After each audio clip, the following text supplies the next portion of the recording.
O Império Otomano tentou sitiar Constantinopla e acabar com o Império Bizantino várias vezes, mas essas tentativas foram interrompidas por cruzadas, guerras civis, rebeliões e pela invasão de Tamerlão. No entanto, em meados do século XV, os otomanos consolidaram seus territórios e finalmente alcançaram estabilidade interna. O próximo cerco de Constantinopla era inevitável. Em 1444, o sultão Murad II derrotou os cruzados europeus na Batalha de Varna. O rei da Polônia e da Hungria, Vladislau, foi morto durante a batalha, mergulhando os estados mais poderosos da Europa Central em crise. Mesmo assim, os otomanos ainda enfrentavam resistência do senhor albanês Skanderbeg e do voivoda da Transilvânia, João Hunyadi. Hunyadi enviou inúmeras cartas ao Papa e aos reis da Europa, pedindo uma nova cruzada, mas como ninguém aceitou, ele limitou-se a realizar incursões em território otomano. Como Skanderbeg havia sido vassalo dos otomanos, Murad enviou 3 expedições punitivas contra ele, mas todas foram emboscadas e derrotadas por forças albanesas menores. Enquanto isso, o sultão lidava com pequenas rebeliões dentro do império e uma campanha contra o despotado de Moreia em 1446. Durante essa campanha na Grécia, Murad forçou o governante da Moreia e futuro imperador bizantino, Constantino XI, a tornar-se seu vassalo e pagar tributo. Depois atacou Skanderbeg e teve uma pequena vitória na Batalha de Svetograd, em 1448. Mas perseguir as forças guerrilheiras de Skanderbeg era impossível. Então, após instalar algumas guarnições na fronteira, Murad retornou a Edirne. Nesse tempo, Hunyadi preparava outra cruzada. Em setembro de 1448, ele reuniu um exército de 30.000 homens e iniciou uma nova campanha. Esperava que o déspota da Sérvia, Đurđ Branković, se juntasse a ele, mas o sérvio era vassalo otomano e recusou, fazendo com que suas terras fossem saqueadas. Murad soube disso e começou a mover seu exército para impedir que Skanderbeg e Hunyadi se unissem. Os eventos seguintes não são totalmente claros, mas em outubro Hunyadi chegou ao campo de Kosovo, esperando por Skanderbeg. Alguns dizem que Đurđ o impediu, outros que guarnições otomanas atrasaram os albaneses. De qualquer forma, em 17 de outubro, o sultão chegou com 50.000 soldados ao local da primeira batalha de Kosovo, onde Lázaro havia enfrentado Murad I. No primeiro dia, húngaros, poloneses, valáquios e moldávios atacaram por toda a frente, mas apesar do sucesso inicial, foram repelidos. Hunyadi tentou usar sua cavalaria leve para atacar os flancos otomanos à noite, mas os cavaleiros inimigos interceptaram e os expulsaram. No segundo dia, Murad ordenou que seus flancos recuassem, enganando Hunyadi. As tropas cristãs avançaram contra o centro otomano e empurraram a infantaria leve inimiga, mas os janízaros os detiveram perto da posição do sultão.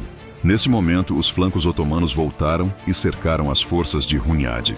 O líder cruzado conseguiu fugir, mas mais da metade de seu exército foi morta, enquanto os otomanos perderam cerca de 5.000 homens. A Batalha de Kosovo selou o destino dos povos dos Balcãs pelos séculos seguintes. Skanderbeg continuou resistindo, mas as campanhas contra ele não tiveram sucesso. O foco otomano agora era Constantinopla. Com a morte de Murad II e a ascensão de seu filho, Mehmed II, em 1451, o novo sultão tinha um único objetivo: conquistar a capital bizantina.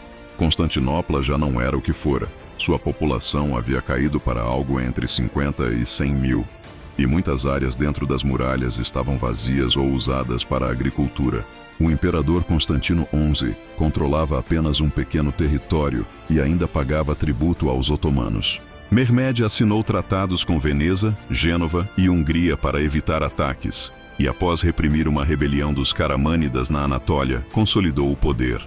Constantino XI tentou romper o pagamento de tributos e ameaçou apoiar Orhan, primo de Mehmed, em uma disputa pelo trono otomano. Isso deu ao sultão o pretexto para anular o tratado e preparar-se para a guerra. Em abril de 1452, Mehmed ordenou a construção da fortaleza de Rumelihizar, no norte do Bósforo, para impedir a chegada de navios vindos do Mar Negro. A fortaleza foi concluída em agosto, e o imperador começou a estocar suprimentos e pedir ajuda à Europa. Apenas alguns navios venezianos e 1.000 mercenários, liderados por Giovanni Giustiniani, vieram em auxílio. O restante dos monarcas cristãos ignorou o pedido. Os otomanos tinham mais de 100 mil guerreiros, 69 canhões e 126 navios sob o comando direto de Mehmed II. Os bizantinos contavam com 7 mil soldados profissionais, incluindo 500 partidários de Orhan, algumas dezenas de canhões e 26 navios. Cerca de 30 mil civis foram recrutados à força. As muralhas foram reparadas e uma corrente bloqueava o Chifre de Ouro para evitar ataques pelo mar. No início de abril de 1453, o exército otomano chegou e iniciou o cerco. Os enormes canhões começaram a disparar contra as muralhas, mas com pouco efeito, pois demoravam 3 horas para recarregar e os defensores consertavam os danos rapidamente. Em seguida, Mehmed ordenou ataques diretos, mas foram repelidos. O tempo passou e o bombardeio continuou. Os otomanos tentaram assaltos noturnos, mas sem sucesso. No mar, a frota não conseguiu atravessar a corrente, e em 20 de abril alguns navios venezianos conseguiram reforçar os bizantinos. Então Mehmed teve uma ideia ousada.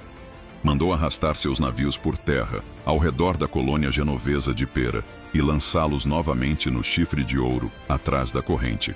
Os bizantinos tentaram destruí-los com navios incendiários, mas falharam. Agora Constantino precisou dividir suas forças para defender o norte da cidade, enfraquecendo outras partes das muralhas. Em 6 de maio, os canhões otomanos destruíram o portão de São Romano e à noite quase romperam as defesas, mas Giustiniani conseguiu contê-los. No dia 11, o portão de Caligaria foi atingido, mas o imperador liderou um contra-ataque e os empurrou de volta.